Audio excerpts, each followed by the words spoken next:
ሰላም ጤና ይስጥልን ተመልካቾቻችን ከአንከር ሚዲያ ዝግጅት ክፍል ያክብሮት ሰላምታችንን እናቀርባለን። በኢትዮጵያ ኦርቶዶክስ ተዋሕዶ ቤተክርስቲያን ደቡብ ወሎ ሀገረ ስብከት የአርሴማ አንድነት ገዳም ላይ የድሮን ጥቃት መፈጸሙን ተከትሎ የአማራ ፋኖ ብሔራዊ ንቅናቄ ሚኒሊክ እዝ መግለጫ አውጥቷል። ሰሞኑን በተለያዩ የወሎ ቀጠናዎች እንደዚሁ አውደ ውጊያዎች ሲካሄዱ እንደነበረ መረጃዎች ያመለክታሉ። የአገዛዙ መከላከያ ሰራዊትም በወሎ ባደረኩት ወታደራዊ ጥቃት በርካታ የፋኖ ኃይሎችን ደምስሻለሁ ሲልም መግለጫ አውጥቷል። በእነዚህ መረጃዎችና በወቅታዊ የፋኖ የትግል እንቅስቃሴ እንደዚሁም በሌሎች ጉዳዮች ላይ በማተኮር ከአማራ ፋኖ ብሔራዊ ንቅናቄ ሚኒሊክ እዝ የፖለቲካ ጉዳዮች ኃላፊ ከአርበኛ ሞገስ አባራው ጋር ቆይታ አደርጋለሁ። በጣም አመሰግናለሁ አርበኛ ሞገስ።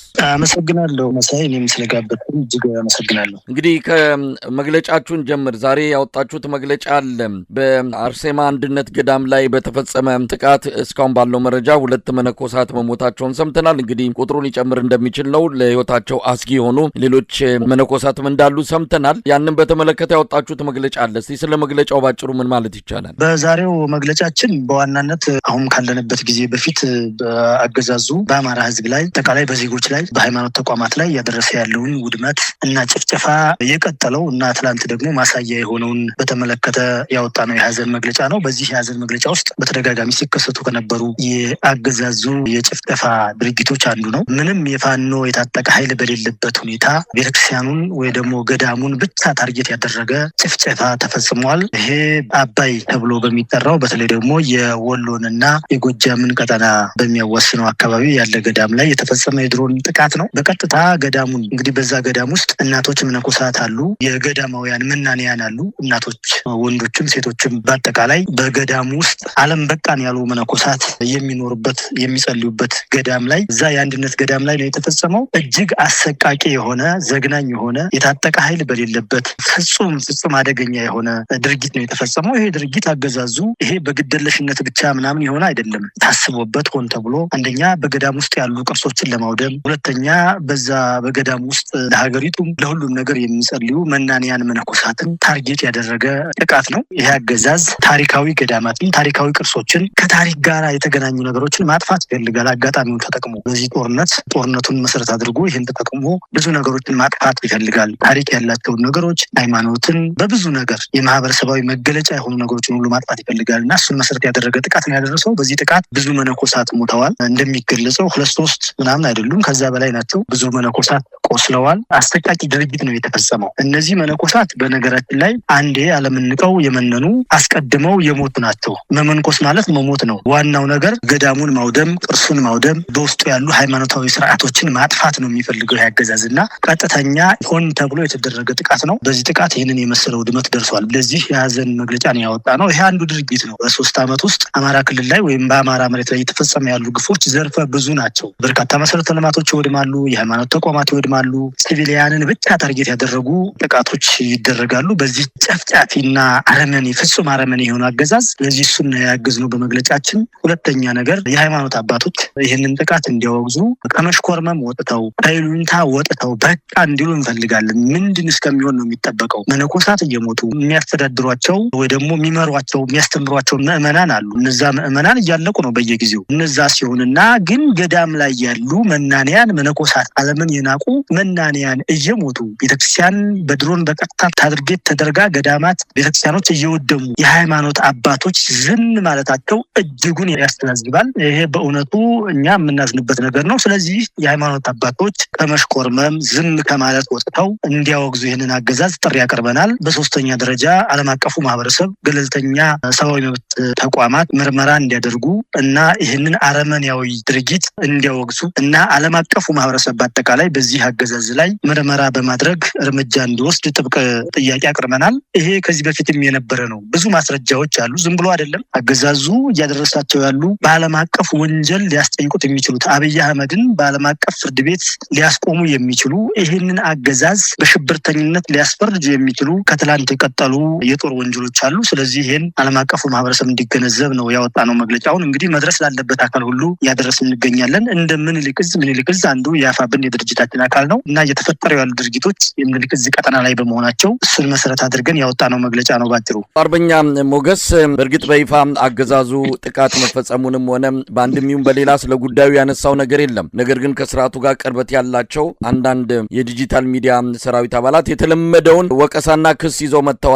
በገዳሙ የፋኖ ታጣቂዎች በመኖራቸው ነው። ቤተክርስቲያኒቱ ከነዚህ ጽንፈኞች ራሷን ካላጸዳች እንዲህ አይነቱ ነገር ወደፊትም ይቀጥላል አይነት ማስጠንቀቂያም ማስፈራሪያም እየሰጡን ያሉትና በእውነት የፋኖ ታጣቂዎች በአርሴማ አንድነት ገዳም ውስጥ ነበሩ። ያንን መሻሸጊያ አድርገው ነበር።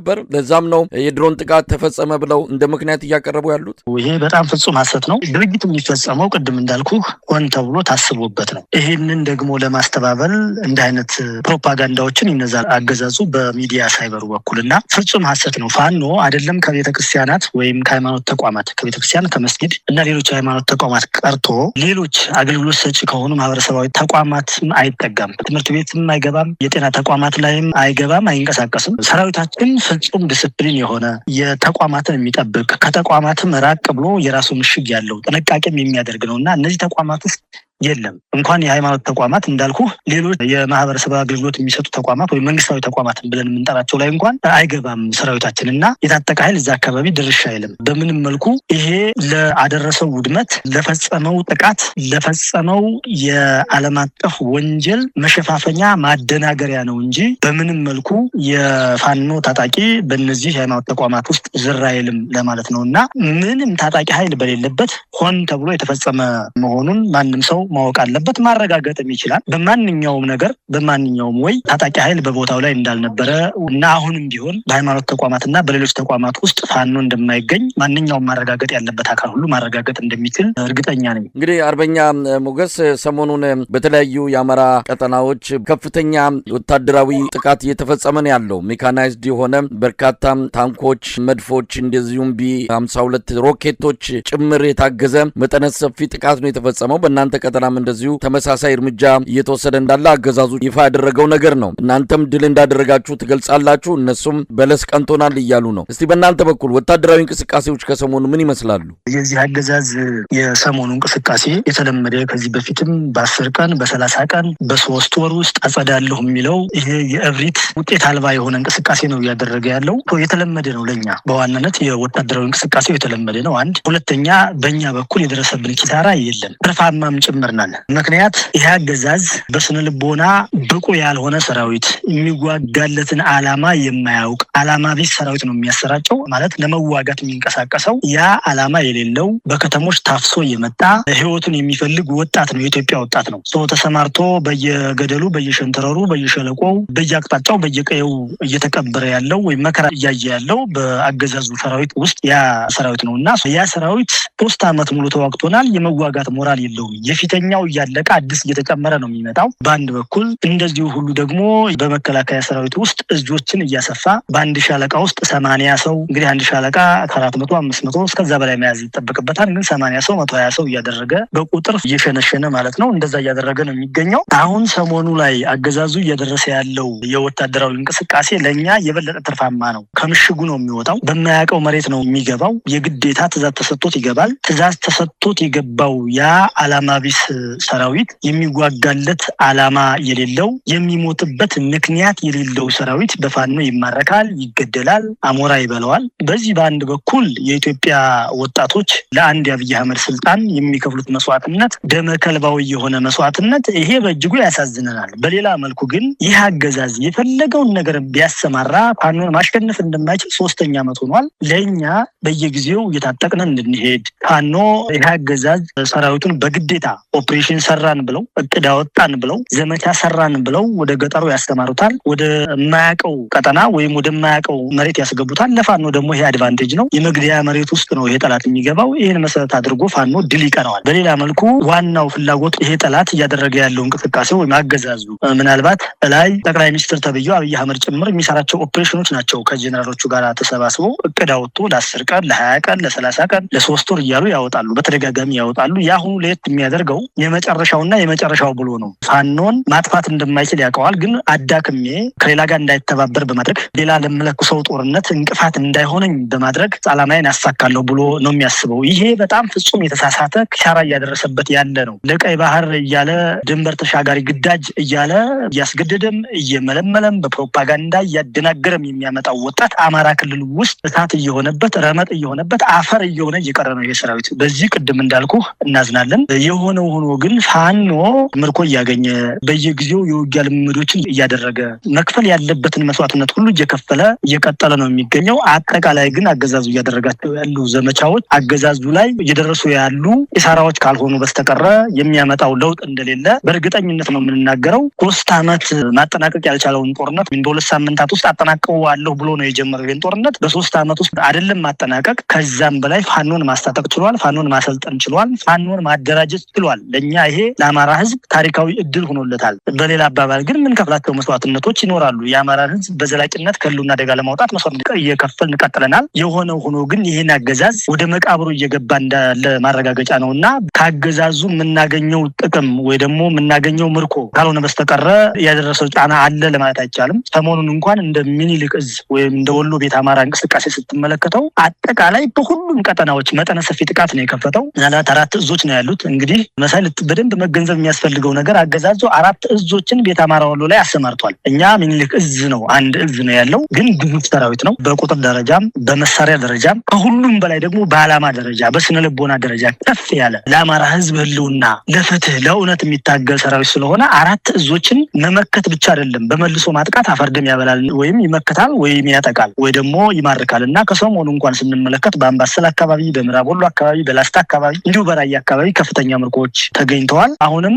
ይህ አገዛዝ ሌላ ጦርነት ከመለኮሱ በፊት ፋኖን አዳክማለሁ በሚል አጠፋለሁ አይደለም፣ አሁን ማጥፋት እንደማይችል ያውቀዋል። ግን አዳክማለሁ ብሎ የለኮሰው ዘመቻ ራሱን እየለበለበ እየተጎዳ እንዳለ እርግጠኞች ነን ለማለት ነው። አርበኛ ሞገስ የነሱ የደምስሰናል ጽንፈኛውን እያጸዳን ነው የሚለው መረጃ በእርግጥ መሬት ላይ ባለ ወይም ደግሞ ፎቶግራፊም ይሁን በቪዲዮ የተደገፈ ባለመሆኑ ደጋፊዎቻቸው ጭምር እንደው በወጉ መጽናናትም የቻሉ አይመስልም። ነገር ግን 3 ዓመት ሆነው እንግዲህ አንተም ገለጽከው። አሁን ላይ የሚደረጉ ውጊያዎች ምን አይነት ናቸው? አሁንም በተመሳሳይ የአገዛዙ ሰራዊትን አቅም የማዳከም ወይስ ስትራቴጂክ በሆነ መልኩ ከተሞችን በመቆጣጠር የአገዛዙን ፖለቲካዊም ሆነ ወታደራዊ ቁመና ከአማራ ክልል ላይ በማጥፋት ረገድ እንግዲህ 3 ዓመት ሆኗቸዋል። አሁንም አገዛዙ ሙሉ የአማራ ክልልን እቆጣጠራለሁ ይኸው ምርጫም አድርጌም አዲስ መንግስት ልመሰረት ነው እያለ ነው። 3ኛ ዓመት ላይ ሆናችሁ ተመሳሳይ ነገሮች ናቸው እየሰማን ያለ ነውና የተለየ ወደፊት የመግፋትም ሆነ በአጠቃላይ ስትራቴጂክ የሆነ ድል በማግኘት ደረጃ ምን የተሳካ ስራ እየሰራችሁ ነው? እኛ ድላችን የምንለካው አንደኛ በራሳችን ተቋማዊ ጥንካሬ ነው። ይህን ትግል ስንጀምረው ከመጀመሪያው እንደምታስታውሱትና ሁልጊዜም እንደምንናገረው ከምንም ተነስተን ነው፣ በባዶ እጃችን ነው ትግሉን የጀመርነው። ከዚያ በኋላ ኃይል የማሰባሰብ መሳሪያ የማሰባሰብ ተቋም ወይም አደረጃጀት የመመስረት ኃይል የመፍጠር ስራ ነው የሰራ ነው። በሱ ስኬታማ ሆነንበታል። በ3 ዓመት ውስጥ ዋጋ እየከፈልን ህዝባችን እያጎረሰን ህዝባችን ምስትግ እየሆነን እና አጠቃላይ በህዝባችን ተደግፈን እዚህ ደርሰናል። ይህ ህዝብ የራሱን ልጆች በጫካ አውጥቶ ነው እያታገለን ያለውና በ3 ዓመት ውስጥ ያገኘናቸው ውጤቶች የሰው ኃይል መሰብሰብ ችለናል። አንድ ትልቅ ውጤት ነው። ሁለተኛ የመሳሪያ ኃይል በከፍተኛ ሁኔታ መሰብሰብ ችለናል። ምናልባት ከጠላት የማይተናነስ ብቻ አይደለም ሊበልጥ የሚችል አጠቃላይ እንደፋኖ በ5 እዞች ወይም እንዳፋብን ስትመለከተው በመሳሪያ ደረጃ ከጠላት በላይ የሆነ ትጥቅ ነው ያለው። አሁን ሊቀር የሚችለው የአየር እና ሌሎች የቴክኖሎጂ መሳሪያዎች ካልሆኑ በስተቀር ረስቱም በሂደት ሊሳካ የሚችል ነው። በሌላ መልኩ አደረጃጀታችን ከምን ጊዜውም በላይ ጠንካራ ድርጅት ፈጥረን ድርጅቱ እዝ ሰንሰለት እንዲኖረው አድርገን በአንድ ተቋም የሚመራ በአንድ እቅድ የሚመራ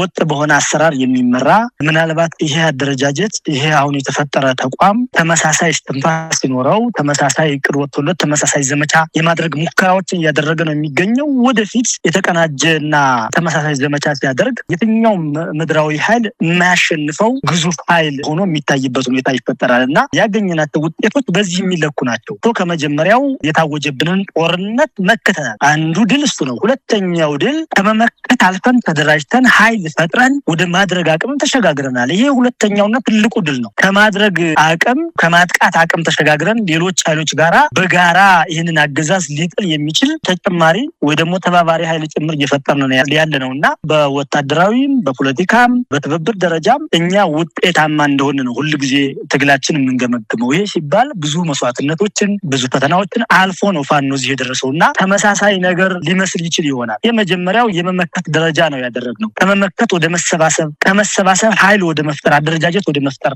አደረጃጀት መፍጠር ወደ መልሶ ማጥቃት ወይ ደግሞ ወደ ማድረግ አቅም ነው ይሄድ ነው። እሱ 3 ዓመት ሁሉ እያጠቃ ይመስለዋል። አሁን እየተከላከለ ነው። በነገራችን ላይ እኛ ፍጹም አቅማችን ተጠቅመን ማጥቃት የጀመርን ቀን በራሳችን አቅም ፕላስ ከሌሎች ኃይሎች ጋር በሚኖረን ትብብርና የውጊያ ወይም የትግል አጋርነት ይሄ አገዛዝ የሳምንታት ወይ ደግሞ የወራት ወይ ደግሞ የጀንበር እድሜ ነው የሚኖረው። ይሄ በእርግጠኝነት ነው የምንነግራቸው። እስካሁን ኃይል ፈጥረናል ስንል ዝም ብለን አይደለም። ኃይል ሲባል ቀላል ነገር አለ፣ እያሳየን ነው። እንዳልከው የማድረግ መመከት አቅማችንን አገዛዙን በሁሉም ቀጠና የሚያደርግብን ጦርነት እየመከትን ነው። ሁሉን አቅሙን ተጠቅሞ ነው እሱ በሰማይም በመሬትም ከውጭ በሚያመጣቸው ከአረብ ኤሚሬት ወይ ከቱርክ በሚያመጣቸው ጅምላ ጨራሽ መሳሪያዎች ሁሉን አቅም ተጠቅሞ አሟጦ ነው የተጠቀመው። አሁን ቅድም እንዳልኩ ወሎ ቤት አማራ እንኳን 4 እዝ ነው ያለው። ይሄ ሁሉ በአራቱም ክፍለ ሀገራት ያልተጠቀመው ኃይል የለም። ይሄ በእግረኛም በሜካናይዝድም በአየር ኃይልም ከዚህ በኋላ አቅም የለውም፣ እናውቀዋለን። ሌላ አቅም የለውም። የኛ አቅም ህዝባችን ነው፣ የትግላችን ምክንያት ነው። በዚህ አግባብ ውጤት እያመጣንበት ነው እና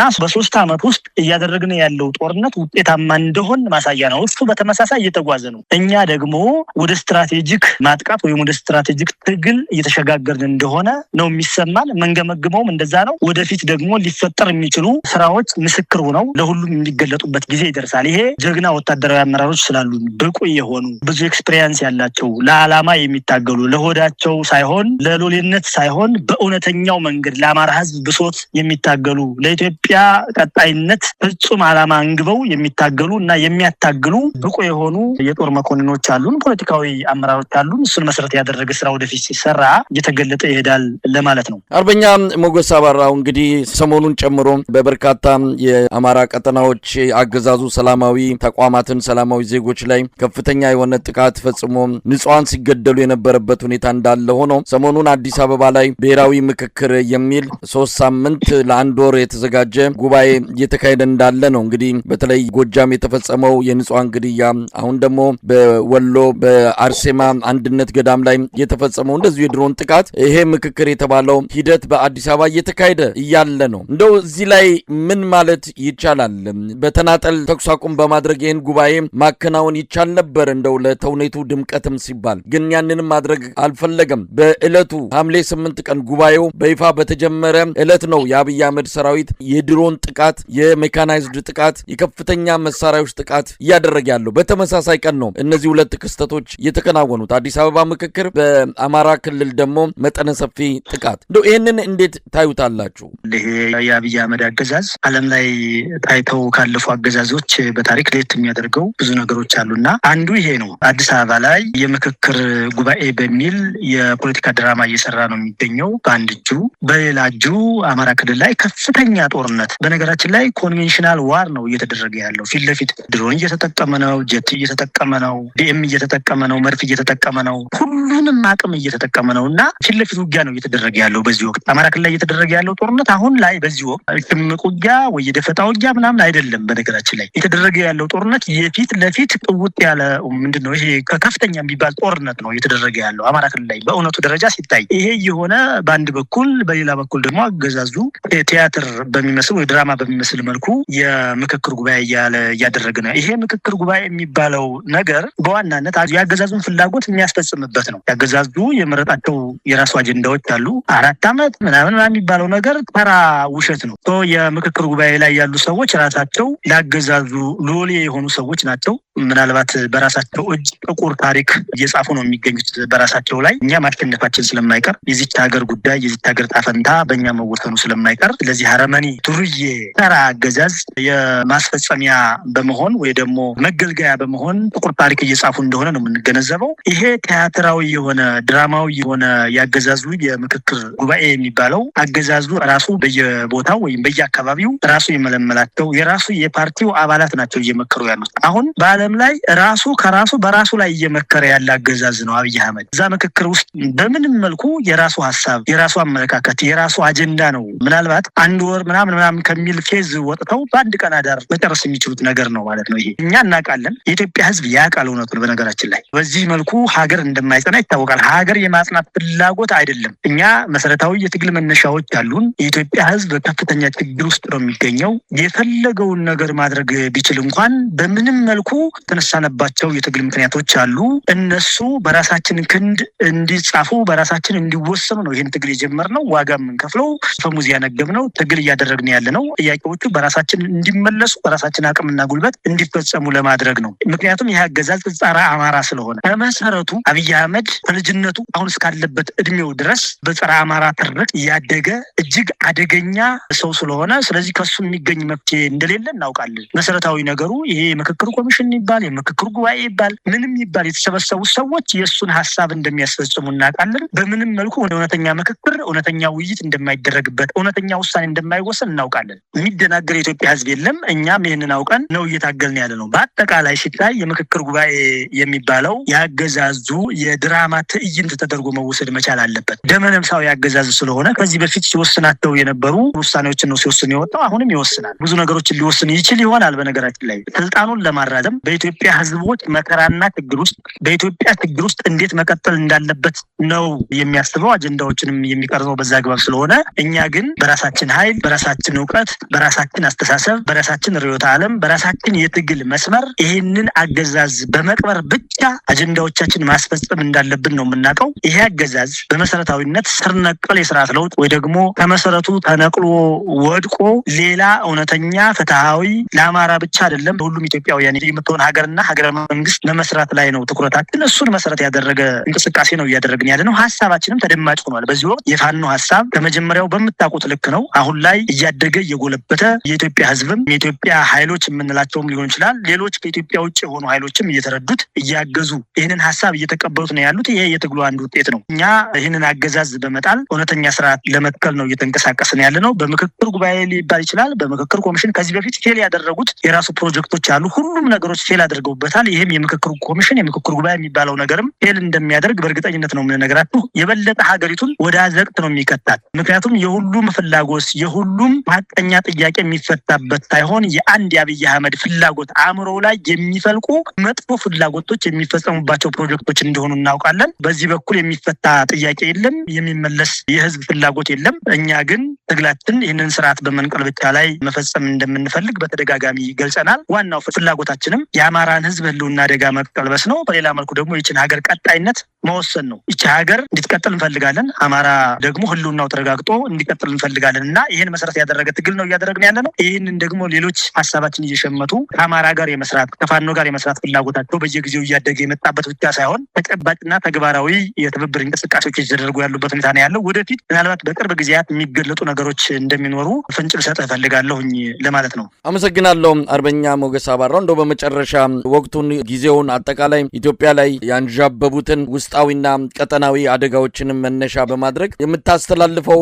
መልእክት አለ? ያው ህብረተሰቡ ከናንተ ብዙ እየጠበቀን ያለው በትግሉ ከጎናችሁ እንዳለ በሚገባ አሳይቷል። ደጀን መሆኑን በሚገባ እያስመሰከረን ያለው ግን ደግሞ ይሄ የመከራ የስቃይ ጊዜ በአጭር ጊዜ ውስጥ ተጠናቆ ትግሉም ባጭሩ ተሰብስቦ ወደ ሰላማዊ ህይወቱ መግባት ይፈልጋልና በየትኛውም አቅጣጫ ጥሪ ብታደርጉለት ምላሽ ከመስጠት ወደ ኋላ አይልም። እዚህ ላይ ሆናችሁ ምን መልእክት ታስተላልፋላችሁ? የምንለው ነገር እኛ ወደ መጨረሻው ምዕራፍ እየተቃረብን ነው። በከፍተኛ ሁኔታ እየተራመድን ነው። ትላንት ተቀምጠን መክረን ይሆናል። ትላንት ቆመን ተነጋግረን ይሆናል። ትላንት እየተራመድን ይሆናል። ዛሬ እየሮጥን ነው ወይ ደግሞ እየተጓዝን ነው ብለን ነው የምናስበው። አሁን ሪባኑን ለመቁረጥ የመጨረሻው ምዕራፍ ላይ ነን ያለ ነው። የምንፈልገው ግብ አለ። ያን ግብ ላይ ደርሰን ሪባን ለመቁረጥ ጫፍ ላይ እንደደረስን የሚያመላክቱ ብቻ ሳይሆን በራሳችን እርግጠኞች ነን። በዚህ ወቅት የመጀመሪያው ነገር ህዝባችን ትላንት እንዳደረገው የጀግንነት ታሪኩ ትላንት እንዳደረገው የአልበገሬነት ስራው ዛሬም እንዲቀጥል ደጀን በመሆን ከፋኖ ጋር በመሆን ትላንት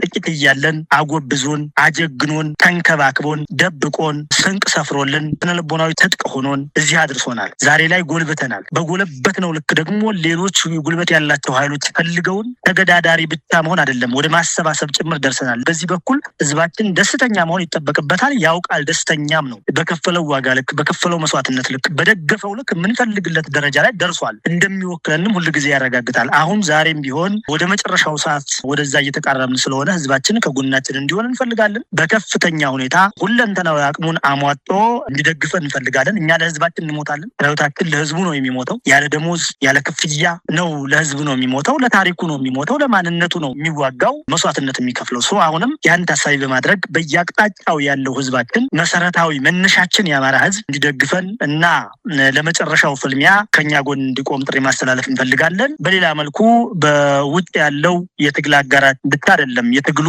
አካል የሆነው የዲያስፖራ ማህበረሰባችን ከዚህ በፊት የነበሩ ጭቅጭቆች፣ ንትርኮች፣ ልዩነቶችን ሁሉ በመተው የመጨረሻ ኢላማውን፣ ጉዞውን፣ ሀሳቡን፣ አመለካከቱን ትግሉ ላይ ብቻ እንዲያደርግ አደራ ማለት እንፈልጋለን። በሁሉም ረገድ በአንድ በኩል በሚዲያው በኩል ያገዛዙን ትላንትና 300-400 ሺህ የሚሆነውን ያገዛዙን የሳይበር ሰራዊት ያሽመደምር ነው የመጣው በሶሻል ሚዲያ። ዛሬም ያን መሰረት አድርጎ ወደ ውስጥ ሳይሆን ወደ እርስ በርስ ሳይሆን ወደ አገዛዙ ብቻ ኢላማውን በማድረግ በሚዲያው በሶሻል ሚዲያው በኩል ይህንን ያገዛዙን ፕሮፓጋንዳ በመመከት እንዲሰራ አደራ ማለት እንፈልጋለን። እንደዚሁ ሁሉ ለዓለም አቀፉ ማህበረሰብ፣ ለዓለም አቀፍ ተቋማት በሰላማዊ ሰልፍ ሊሆን ይችላል፣ በሌሎች የዲፕሎማሲ ስራዎች ሁሉ ዲያስፖራው አፋብን ከድርጅታችን ከአማራ ፋኖ ብሔራዊ ንቅናቄ ጎን እንዲቆም አደራ ማለትና ጥሪ ማስተላለፍ እንፈልጋለን። በሌላ መልኩ እየተገፋ ያለው የኢትዮጵያ ህዝብ እና የኢትዮጵያ ህዝብ ሌሎች አካላቶች ወይም ሌሎች ትላልን የሚሉ ኃይሎች ሁሉ ልዩነቶችን በመተው ይሄ አገዛዝ የሁላችንም እንቅፋት የሁላችንም የህልውና አደጋ ምንጭ ስለሆነ